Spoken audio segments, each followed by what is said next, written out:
трябва да опишете Ефтерпа, как бихте го направили? Това е една сюита, която композирахме с Николай Христов, която включва природни картини, които имат връзка помежду си. Тъй като ние знаехме, че ще изпълним на такова прекрасно място с море, вятър, малко облаци и затова ние решихме нашите 5 части да са 5 контрастни части с различни настроения, различни природни картини, като започнем с първата море, после продължим към вятър, третата ни е облаци, след това идва дъжд и след дъжда идва бурят. Всъщност самата музика комбинира, тя е мост между няколко стила. Ние комбинираме класическа музика, усещането за филма музика и малко рок, поп-рок елементи. Тоест мост между тези три изкуства по възможно най-достъпен начин, така че да се хареса на всякакви възрасти. Какво беше най-голямото вдъхновение за вас при създаването на Ефтерп? Самия процес като цяло е изключително интересен при създаването на едно произведение. Аз за пръв път всъщност се сблъсквам с този процес като композитор. Всъщност най-голямото вдъхновение са по-скоро имената на частите, тъй като ние подходихме по този начин. Първо измислихме имената на частите и по-скоро се вдъхновихме от самите имена на частите, така че да успеем да пресъздадем емоцията от, например, облаци или морето. Как Ефтерпа се вписва във вашето творческо развитие като композитор? Какво място заема този човек във вашата лична история? За мен изключително важно е това произведение.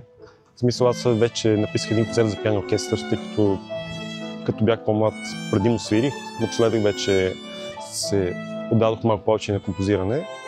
И както всяко едно ново произведение, то си става нещо като твое дете, твоя рожба, която ние ще се стремим да отглеждаме и да я възпроизвеждам, да я изпълняваме на много места, не само тук, и тя да заживее един собствен живот, а и се надяваме пък след време да се изпълнява от много други млади изпълнители. Ефтерпа има преплитане между оригинална музика и велики френски композитори.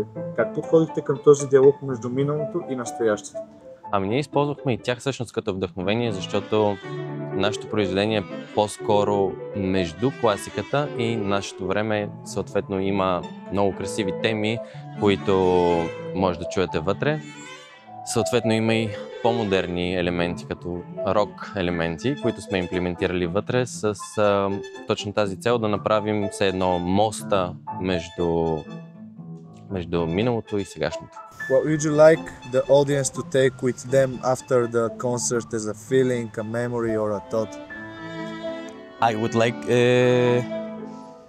to the music become part of this wonderful scenario, really, because I'm not sure if the music was thought to be played here from the beginning, but now that I see the sea, the wind, the grasp and everything, I think it really fits. So if they can listen to it and feel the connection between them, for me it's already enough. Ние смятаме, докато го писахме, дори си говорихме за това, че според нас всеки ще открие себе си в някои от частите, така че ние много се радваме за всичките тях, тъй като това ни произведение стана като наше дете, нали, нормално. И си мислим, че всеки ще успее да вземе по нещо за себе си, поне от една от частите и ще продължи надяваме се да ги вдъхнови, да усетят емоцията, която ние се опитахме да предадем през тези части.